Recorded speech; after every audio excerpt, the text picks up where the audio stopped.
Alright, hello everyone. This is going to be one of the first videos on Hearthstone for which cards to craft and which ones you should get first. So let's dive right into my collection. And okay, so the cheapest cards that are really good is Argent Squire, because first of all, it's Divine Shield, and it's one of the only cards in the game that cannot be removed on turn 1 unless you're playing against a Shaman that has Earth Shock. But that is the only answer for this card on turn 1. I mean, like, this card is amazing. It cannot be removed by most things and you get value out of it no matter what. Gnome is really good for rushdown beatdown decks along with Argent Squire. Just really great, and the Death Rattle is really great. Really solid one drop. Omni Berserker is really good too for rush decks, and if you're playing like an aggro mage or something, it's really good just to ping it to enrage it, or a warrior with inner rage. Ancient Watcher is really underrated because a lot of people think it's shit, but it's really good against like slow deck like Ancient or Druid Watcher and like Handlock. And like sometimes priests use this. I don't know, like I've seen some pretty weird stuff with this, but overall it's really good synergy with Ironbeak Owl, which is another good 2-drop that silences a minion so you can attack with the Ancient Watcher. Fairy Dragon is another good 2-drop. It cannot be removed by spells. It's just overall a great card. It's an okay card. Like, it's better than, like, it's above average, I guess. Loot Hoarder replaced by the nerf on Novice Engineer. Otherwise, the best card draw for 2 mana, unless you want to take your chances with Peggle after the nerfs. Sunfury Protector, another great card for just taunting minions if you need to save yourself or something. Or you want to taunt the Ancient Watcher, good synergy with that as well.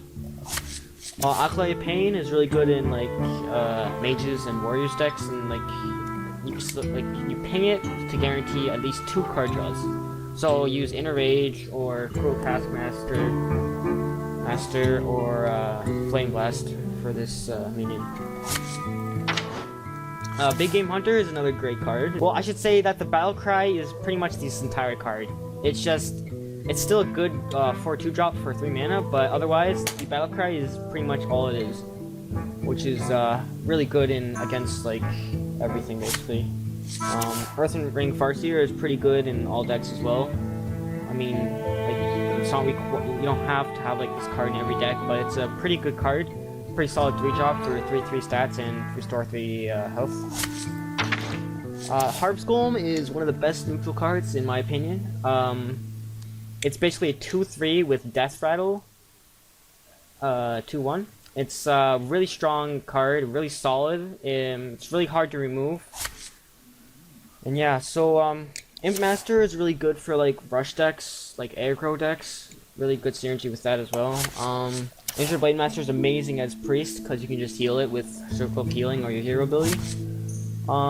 That's only if you're playing priest though. It's not like this is basically a priest neutral card. Like, I don't see why we'd use it in any other deck other than priest. But Questing Adventurer is great in rogue decks such as the Miracle Rogue or like really cheap cost like decks. But otherwise, you probably only see it like rogue because they have so many 0/1 cost cards that synergize well with this.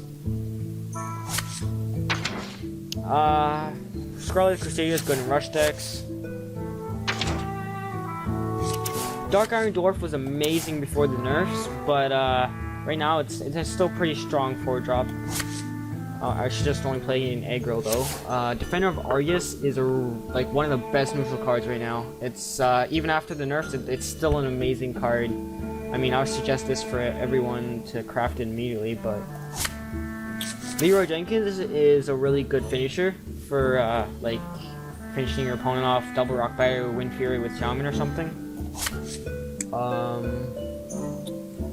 The Warden's crap unless you're playing Priest. Spellbreaker is a pretty good drop too. It's just not as good as others you would place with it, but Twilight Drake, amazing card for like handlocks and like giant like paladin decks and like sometimes priests, but basically it's meant for like decks with like huge hands, and unless it gets countered with the silence or Earth Shock, it's a overall pretty good card. Azuro Drake is an amazing 5-drop. It's pretty good overall. Most decks use it. Faceless Manipulator. This is an amazing card. This is really good, especially if you don't have the money to spend on this game, because you can just copy other people's legendary that actually have spent money on the game.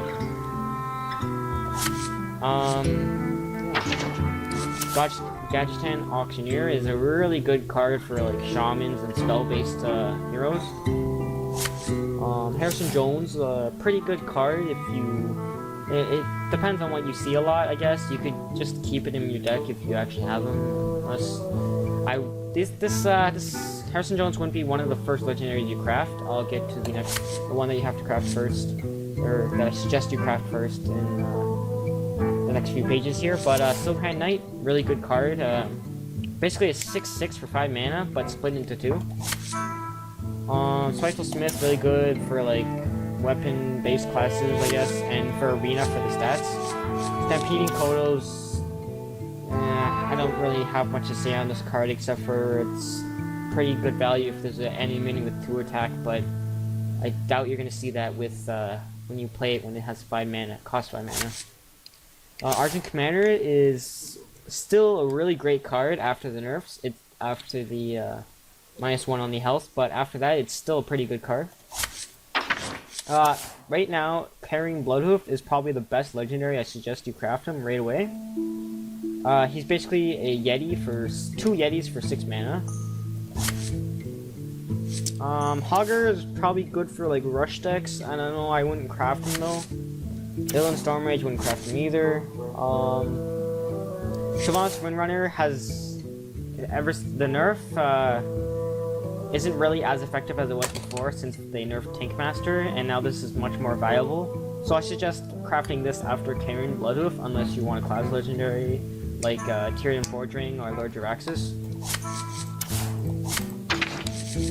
The Black Knight is also an amazing card, or amazing legendary. Pretty good against hand locks and like Watcher Druids and just Druids in general because they have huge taunts. Baron Geddon is good for control for like warrior, but I wouldn't craft that right away. Ragnar's Firelord is probably one of the second best legendaries in the game because it fits in every deck and it's like really good. Alstraza, good for like pretty much good for like slow decks, I guess, for like hand lock and stuff. Malygos is probably just like a fun card, I guess. It could be viable. Well, it is viable, but just like, I don't know, I wouldn't play it. Nosdorum, not viable. Like, I wouldn't craft that. Shit. Makes you shit. Unless you have like something like a combo with it. Ysera, amazing card for slow decks. I mean, you could have it in like all your decks if you're greedy, but whatever. Deathwing is surprisingly not a good legendary. It usually just ends up sitting in your hand for half the game, and then by the point you have no cards in your hand, your opponent already is ahead in cards. But sometimes there's some funny situations that come out with this legendary. I mean, it's a great comeback, I guess, but that's only for the situation, and that usually is very rare. Sea Giant, I don't know, it's good in some decks. It's really good against like aggro decks, I guess. Not much to say on Sea Giant. Mountain Giant is really good for like hand lock and like just giant decks because it is a giant and it's an amazing, like if you get enough cards in your hand, it costs like 4 mana, and yeah, it's amazing.